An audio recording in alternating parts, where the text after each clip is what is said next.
You're listening to the smartest guys in marketing, the best show on the planet for client businesses to learn about traffic, funnels, sales, conversions, and marketing coolness. Chris and Taylor are the founders of Traffic and Funnels, a digital marketing consultancy helping you get paid clients from cold traffic daily. Now, here are your hosts, Chris and Taylor. What's up, everybody? Welcome to the Smartest Guys in Marketing podcast. Here with your host, Chris Evans, Taylor Welch. What's up? People call me T-Money. T-Nanny.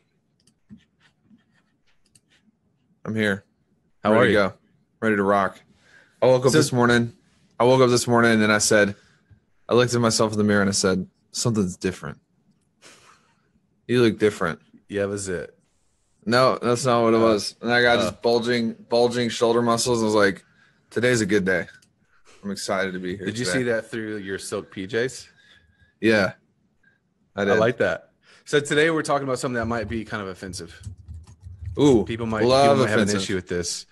They're going to have an issue with this. And it came up recently because there's always this fight. There's always this struggle that we have. And we're going to break this down in a minute. But the topic of this the topic of this podcast episode is be selfish because you can and you should. Yes. So much yes. So much yes. That's a tough one, dude. You want me to lay the groundwork and the foundation? Yes, I do. I'm gonna lay the cobbled stones for this teaching today. Here's the deal.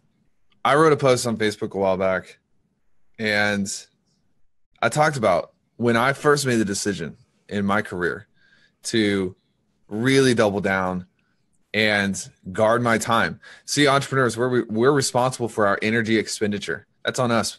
That's on you. That's on me. Nobody else is responsible for that. You got people, Bill Gates, Elon Musk, all these guys have the same amount of time, but the way they expend their energy is different for their allotted time.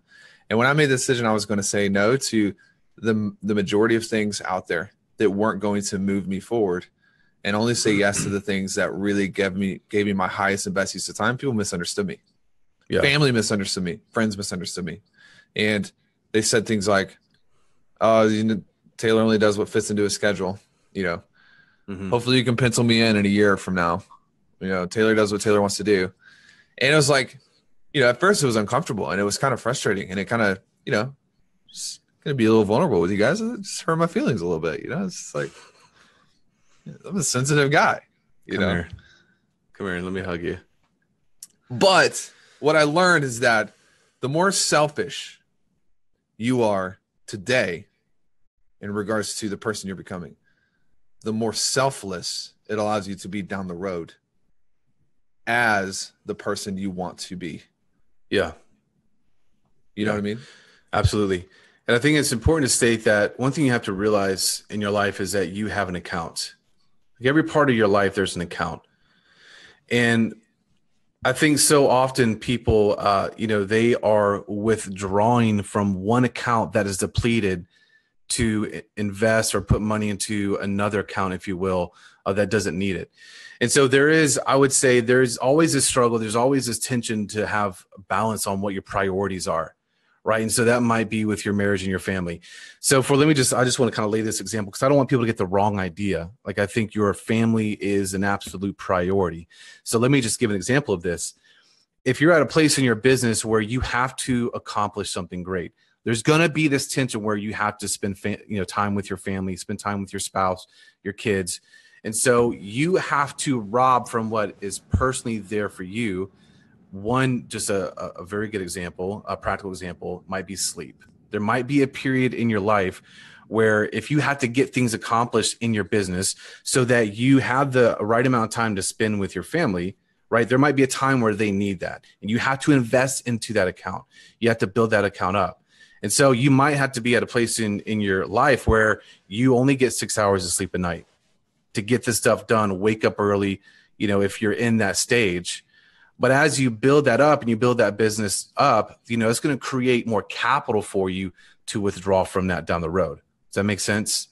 And so, we're going to break this down. And before we got on, Taylor just had this really brilliant way to explain this. So let's kind of just go into that if you're all right with that. You know, the I'm different totally orders. Cool. Before though, what you just said, there's a great book on that called Choosing to Cheat. You ever heard that? Heard of that book? It's by a guy named Andy Stanley. He talks about you're always cheating, every one of us, because there's not enough room in anyone's schedule to give everyone 100%. Yeah. And different seasons in your life, you're cheating different areas. And I think, you know, this is Andy back in the day saying, you know, I made a decision I was never going to cheat my family ever. And if it came down to it, push came to shove, I would cheat. I would cheat anything else, but I wouldn't cheat my family. And that's kind of what you're saying, where it's like in certain periods, you're going to cheat yourself on different things, or you're going to cheat, you know, your business sometimes. Yeah. You're going to, but you got to know those things that you're not willing to cheat or compromise on.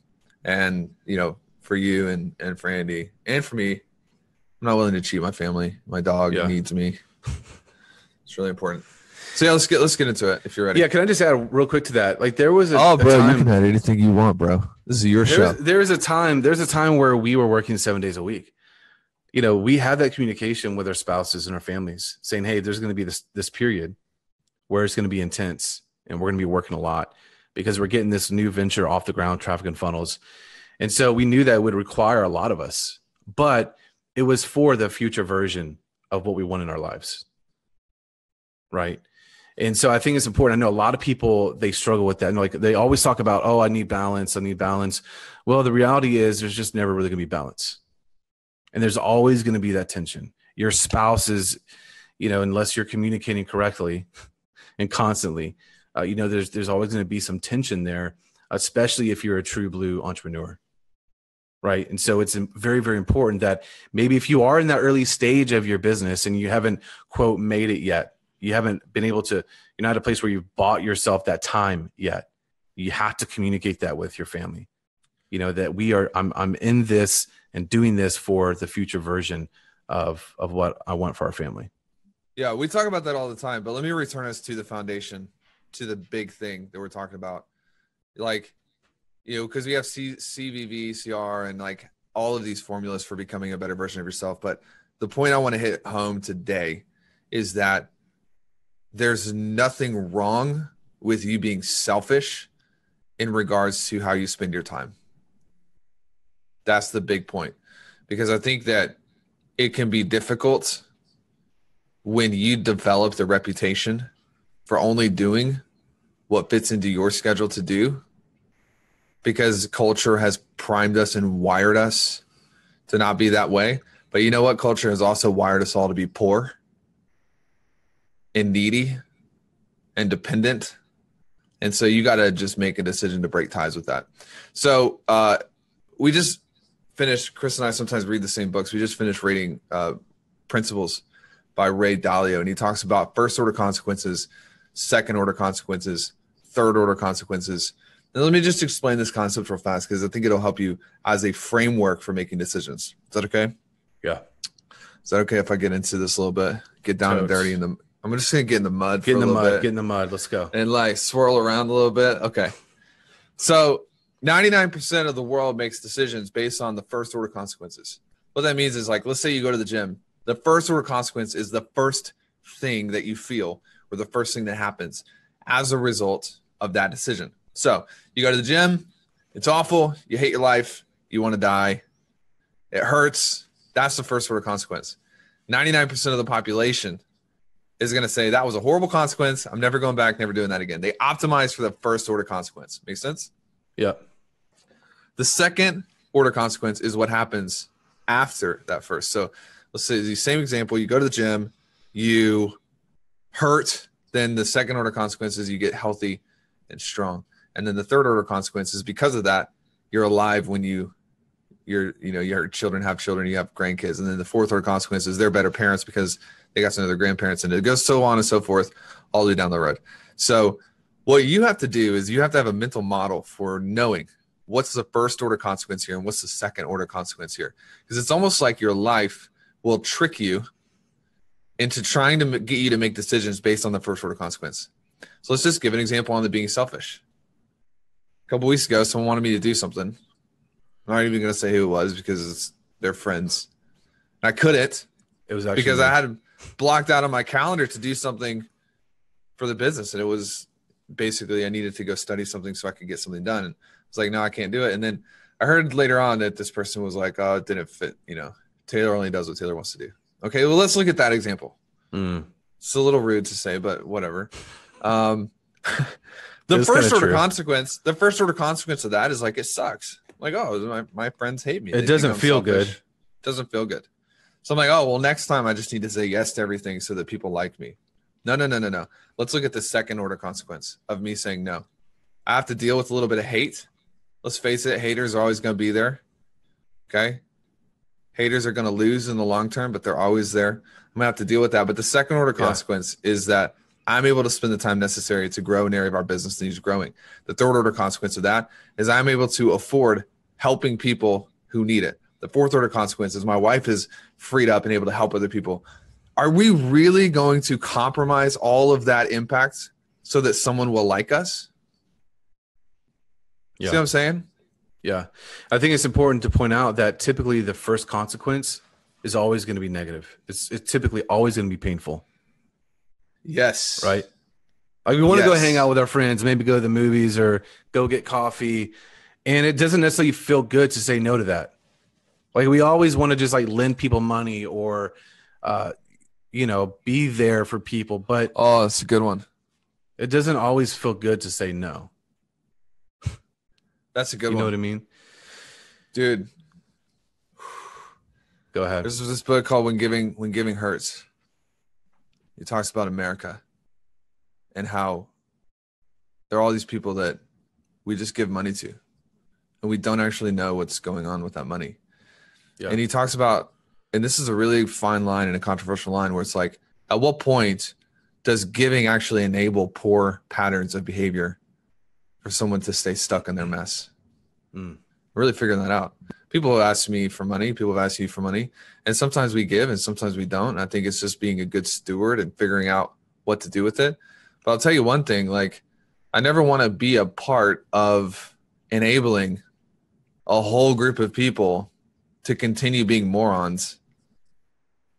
Yeah. Sorry. Getting in some hot water here, but yeah. So I think Chris is like, let's move on. Moving right along. Moving right along. One thing you have to, recognize is where you're at in your life and what parts of your life do you even need to be selfish with, right? Internally first. Like, what do you have that you can borrow from one point in your life or not?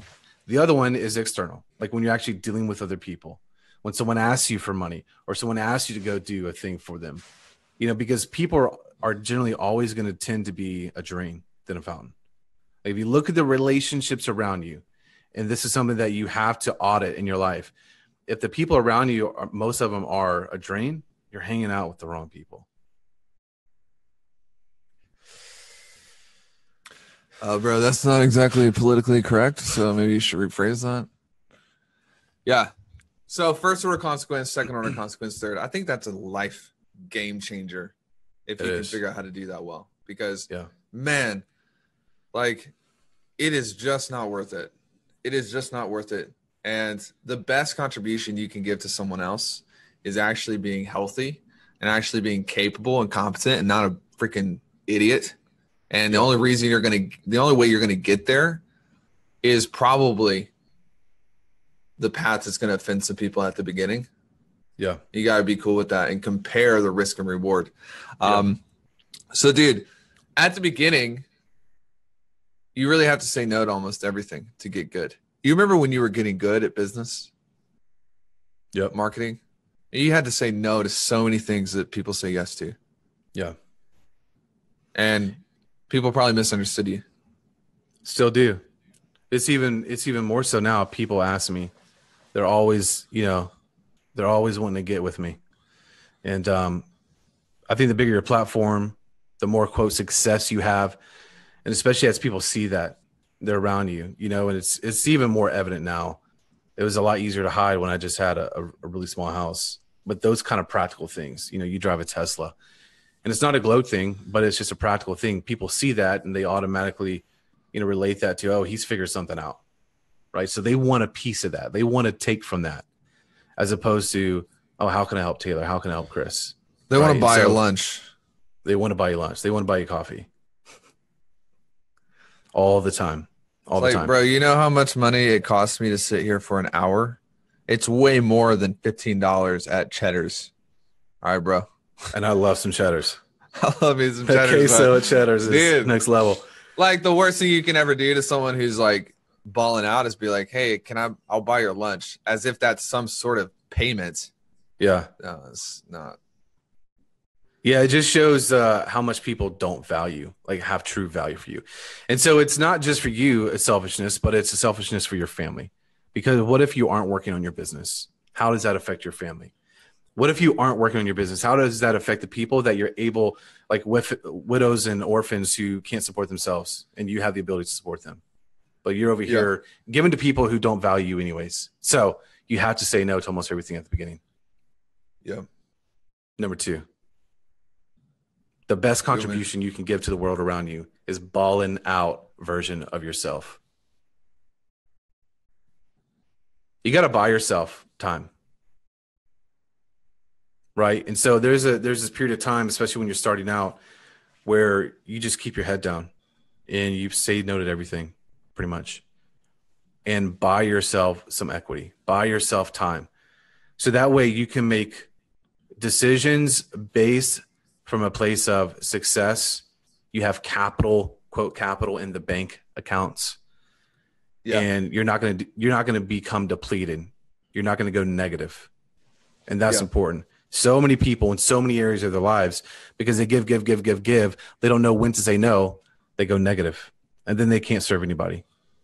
Dude, I think this is especially applicable for people who are on their journey, but they're in the same environment. And let me try to explain this the right way. Like, when me and my wife moved to Nashville, it became easier because we reset. We had a hard reset on relationships.